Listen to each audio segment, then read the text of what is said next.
Hello everyone, glad to see you again. In this video I propose to see point by point the essential parameters to make a fire without getting spotted.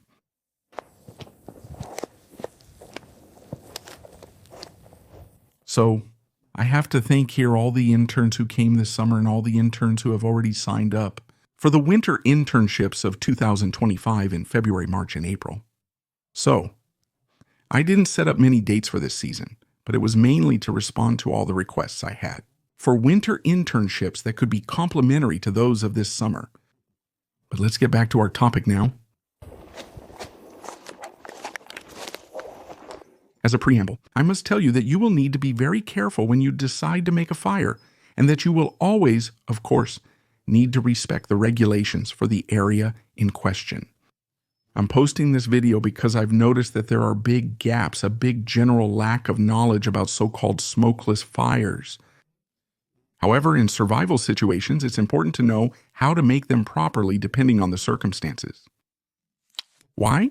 Because sometimes it's possible to find yourself in survival conditions in a hostile area or in ambiguous situations, and to have no other choice but to keep a low profile, often abroad. For example, in these cases, the basic rule is obviously not to make a fire. Sometimes there are situations where it will be necessary, when we have no other choice but to boil water, for example, to decontaminate it, or to warm up after being in cold water, for example. In these situations, fire will be crucial. Act swiftly and discreetly. So, there will be some challenges to face when we want to make a fire discreetly. The first challenges are that no one hears you or sees you making this fire during the preparations. Then, no one should see the smoke from your fire when it's established during the day, and at night, the glow of your fire should also be imperceptible. Finally, no one should smell the smoke from your fire. So, you're going to need a good technique to meet all these criteria. And if you manage to handle all these parameters, you'll have a chance to go unnoticed under normal conditions. Obviously, I'm not talking about situations where night vision or thermal equipment would be used to detect you, because in those cases, you won't have any possibility of making a fire, whatever it may be. So you will often find this topic partially addressed. A Dakota fire is generally recommended as a very good, efficient, and quite discreet fire system. However, it's not as discreet or efficient as the one we'll see today.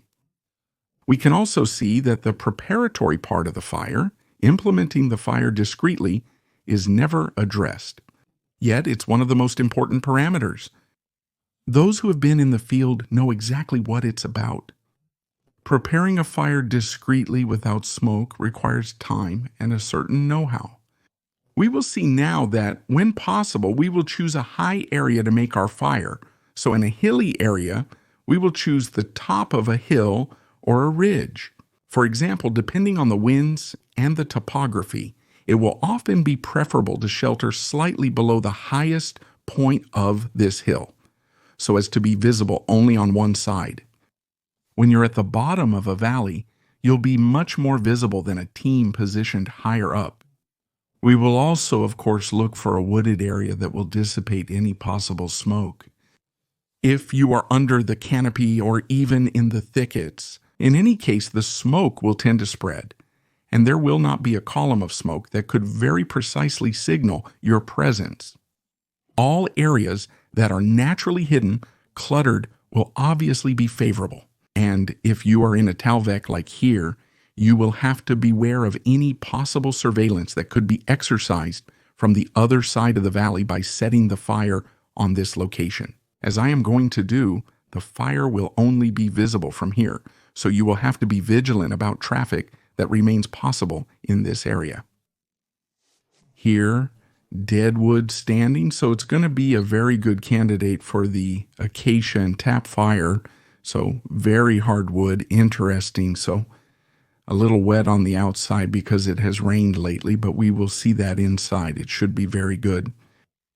Whatever method is used, there are a few essential elements. To make a smokeless fire, the wood must first be very dry and the fire must be very oxygenated, so that there is the best possible draft. Then there must be no bark because the bark always makes a lot of smoke.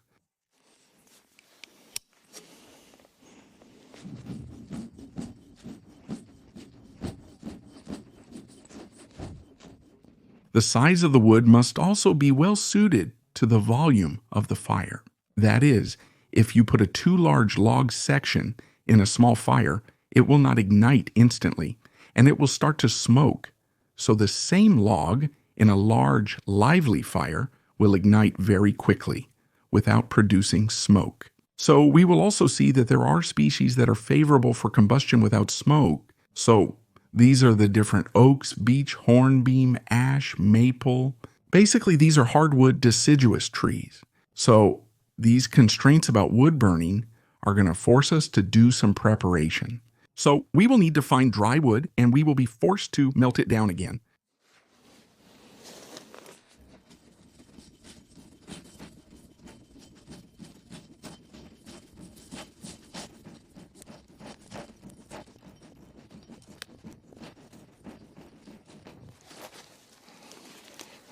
So we can always find dry dead wood in all seasons, even in winter, but we have to choose it well. We always choose standing dead wood as vertical as possible, so the very vertical dead wood is the one that is least subject to rain and stays the least amount of time wet, especially when you are in a windy area where it will tend to dry very quickly. So don't make the mistake of picking up wood from the ground.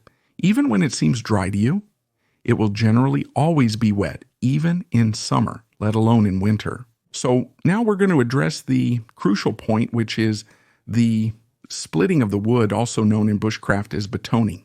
So now we're going to need to do the most efficient wood splitting possible in order to have a set of sections of different sizes so that we can gradually and appropriately feed our fire. At first, we'll have a small fire. We'll feed it with small sections as it grows. We'll feed it with slightly larger sections. All this without making smoke because the sections will always be adapted to the size of the fire. If you want to be discreet in the forest, you will absolutely have to avoid anything that is a knife blow, machete blow, and especially an axe blow, which will be heard more than a kilometer away, sometimes in the forest, depending on the topography. We will use the saw, as I just did, the best possible quality of saw, so as to saw for the shortest possible time. So the batoning that you will usually be taught in bushcraft will always be very brilliant, whether it's with an axe, a knife, or a machete. So once again, you're going to get spotted very quickly, and that's not the goal.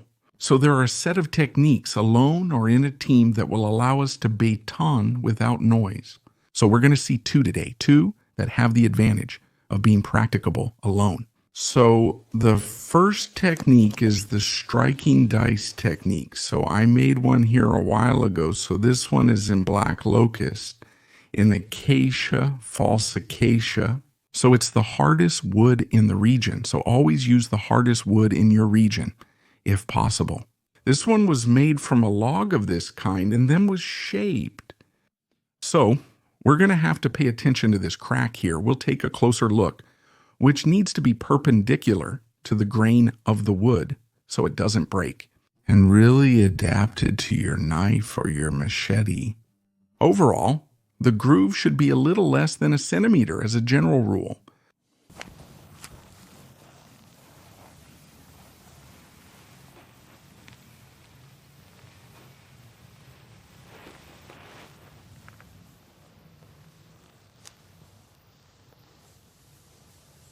So the interest is that we can easily make this at the camp, so it will still take a good half hour, maybe an hour.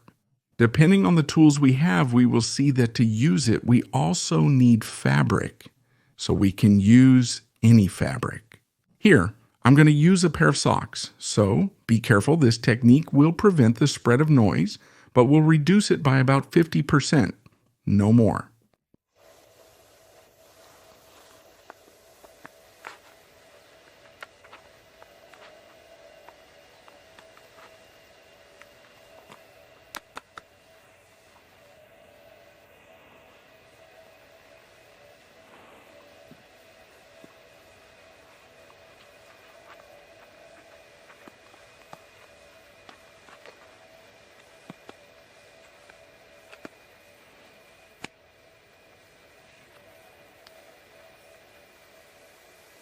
So now we're going to proceed as for a usual stick, but we're going to hit the cloth in order to muffle the noise.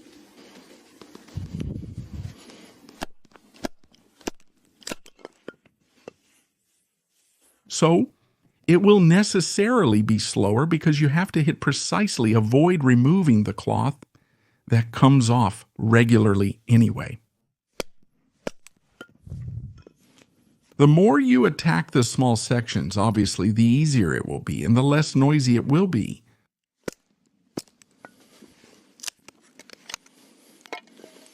So the second technique we're going to see today is a bit heavier equipment. So we're going to preferentially use it as a team, but we'll see that it's also possible to do it solo because the equipment is indeed a bit heavier. So it's the field splitter. We call it that. We're going to see how it works, how it's made, how we use it. And here the cutters will be almost inaudible a few meters away. However, always use gloves with this type of equipment because I've seen some pretty significant cuts. So it's made in several pieces. And we're going to see now how to install it. The first notch that I'm going to make is about 30 centimeters here.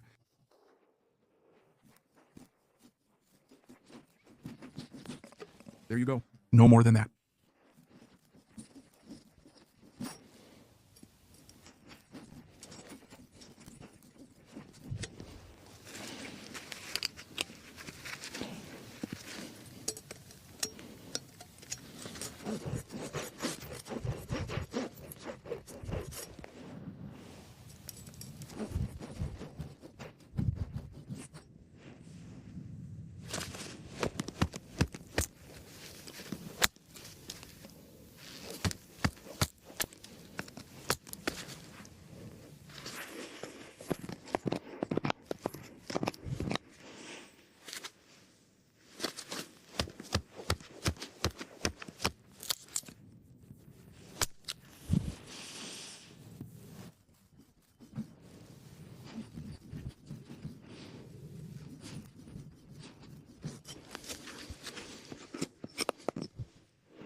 It's a notch that I make to install this first part there.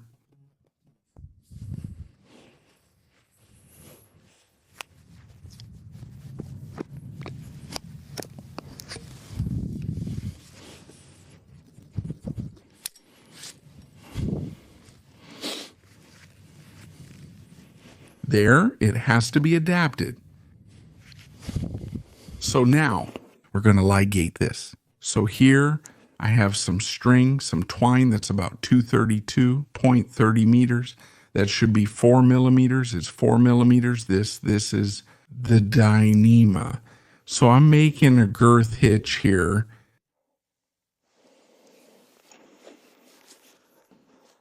And the second one, I'm going to do the same girth hitch at the center of the string.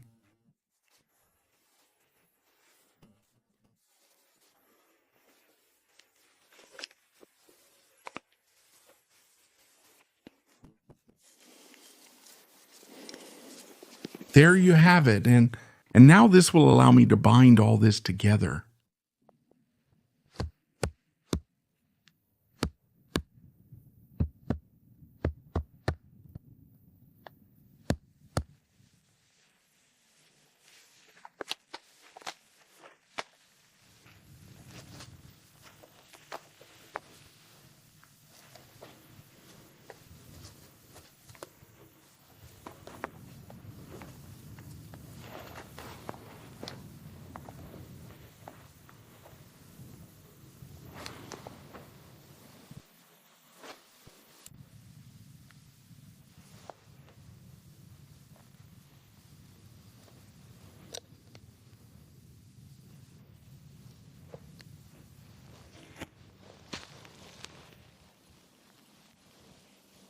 here, half keys, that will be very good.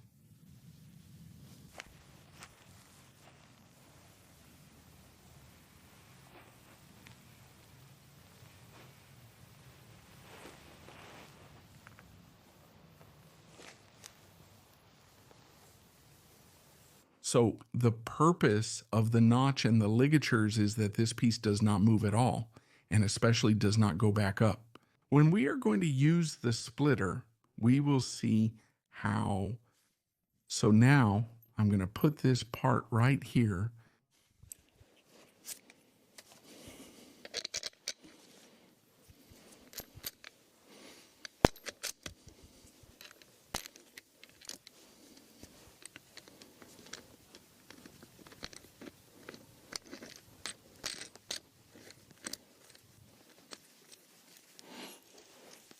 There you go. When we're going to cut, this part will tend to go up.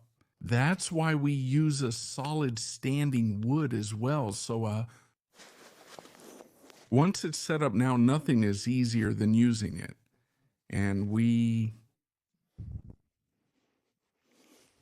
will see that here, in terms of efficiency, we are really on something else. There, you can even go on large sections, quite significant sections, let's say up to about 15 centimeters. You're going to get great results. It's really going to make your job easier. So another advantage is that you'll be able to stick thin baguettes quite easily without too much trouble. Whereas with a knife, it's always a bit of a pain, a bit laborious. Here it's rather very easy once the equipment is installed. So this equipment, it's still homemade equipment that you can make very easily. So here it was done with a bill hook and a mason square, plus a few holes. So very, very easy to make. Normally we use this technique with longer machetes, so it allows for greater leverage. But these machetes will really necessarily be heavy because you need machetes with a thick blade, minimum 5 millimeters. Otherwise, during the reshaping, you will have a twisting of the machete and you will have all the trouble in the world to reshape your wood. So now we're going to put the wood in place and we're going to prepare the hearth in an optimal way. So the technique we're going to see today is a technique that is used in Latin America by law enforcement in particular.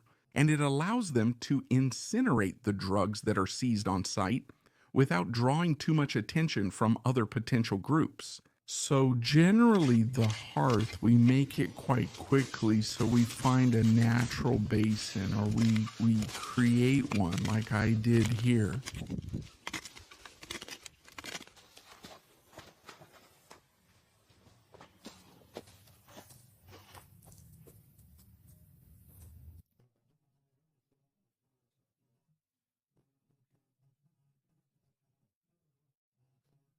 In order to lower the base of the fire a little bit so that it is less visible at the flame level. Then we add a crown of stones quite far apart from each other, also to hide the flames and to keep a good oxygenation of the fire.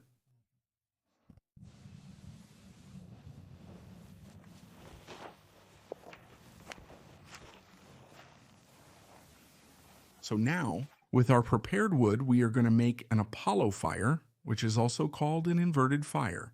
So it's the fire that will produce the least amount of smoke when it's done well. So it's a fire that has other qualities. Notably, once you have prepared and lit it, it will self-feed and burn for a long time.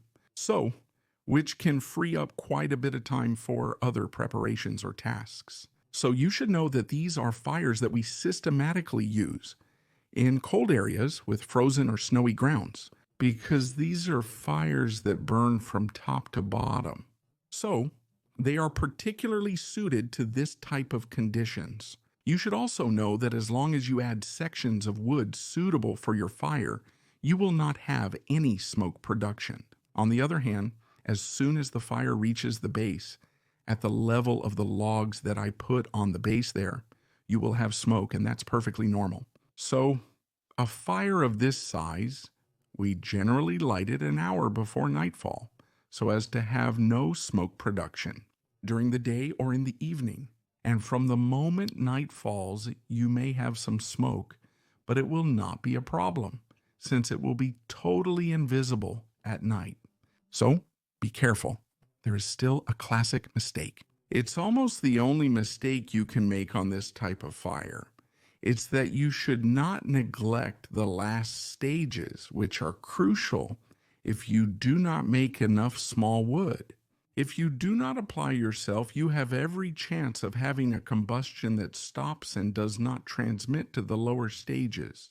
So you really have to focus on that, then we will spend a lot of time making sticks, which will have a section that will be between the section of a match and the section of a cigarette. In order to ensure this transmission from the upper floors to the lower floors, it is generally said that we spend 20% of the time doing 80% of the base of the pyramid, and that we spend 80% of the time doing the top 20% of the pyramid. So it's a bit exaggerated. It's a classic Pareto law, but overall, it reflects well the idea we can have of making these fires. There you go.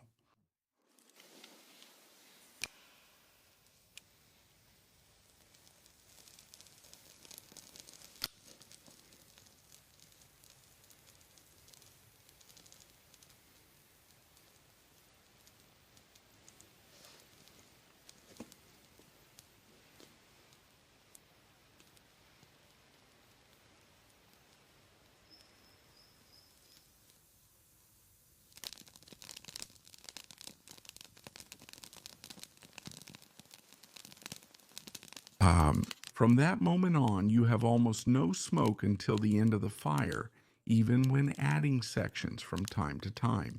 The problem remains with the smoke, the smell, the smoke. So if you don't have any smoke production, well, you won't have any smoke smell. So solving the visual problem of the smoke also solves the problem of the smell of the smoke. You won't smell this fire at 30 meters. You won't smell it. There you go. If you take good care of all the parameters we had today, you will be able to make a fire that will be almost undetectable under normal conditions. However, don't forget what I told you at the beginning of the video. In a hostile area, any fire will always be a big risk, and you should only make a fire as a last resort. Of course, there you have it. I hope this video has shed some light for you. If you want to go a little further in the field, don't forget to visit the survival training website, and I'll see you soon for more videos.